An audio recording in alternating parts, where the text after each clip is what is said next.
Hey, Dr. Anthony Deutscher here. It's been a while since I've been publishing on YouTube, and it's been a while since I've been on Facebook as well. So I apologize for that, but I'm back.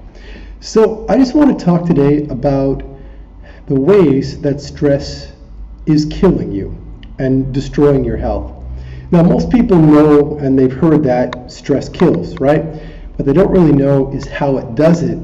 And also, most people have a completely wrong idea about what stress is. When people think about stress, think about the stress that they are emotionally feeling at the moment. You know, when you've had that fight, or when you've had those bills that are piling up, or they feel that that is the only type of stress that there is. But that's what we call cortical stress. That's stress that we're actually cognitively aware of. So we actually feel it in our mind and in our emotions. We actually feel it in our bodies.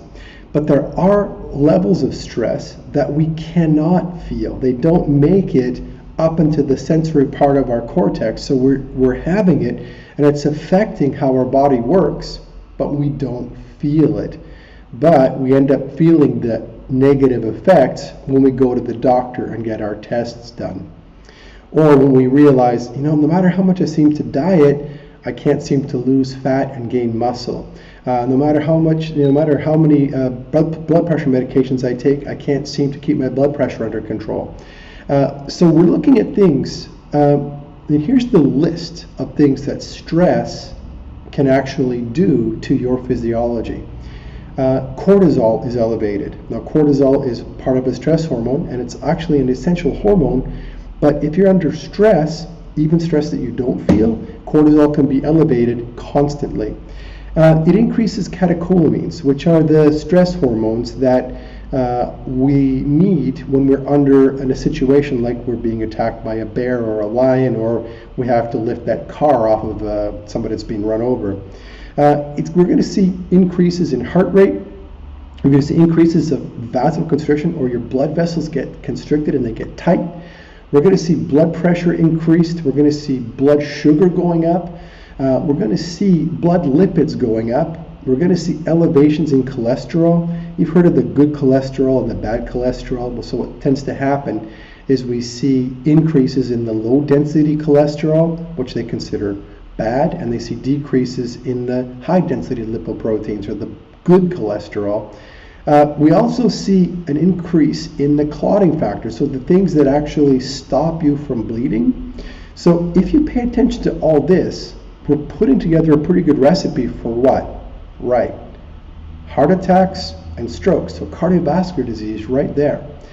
We're going to see a decrease of protein synthesis and a degradation of the protein in your muscles and the connective tissue. So what that does is going to make your muscles weaker. It's going to make your joints susceptible to injury.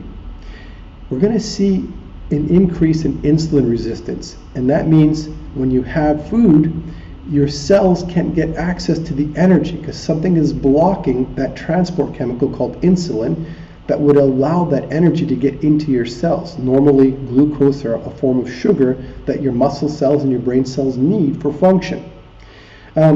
We see increased feelings of fear, anxiety, and depression, and stress. Imagine stress leading you to feeling more stress. We're also going to see problems in short-term memory. We're going to see problems in ability to sit still and concentrate. And this actually inhibits our ability to learn new material and learn new skills. What that means is, and that sounds like if you're dealing with children, maybe something like attention deficit disorder, hyperactivity disorder, or maybe you've got to learn some new skill for work and it just doesn't want to seem to sink in. All these can be linked back to chronic stress.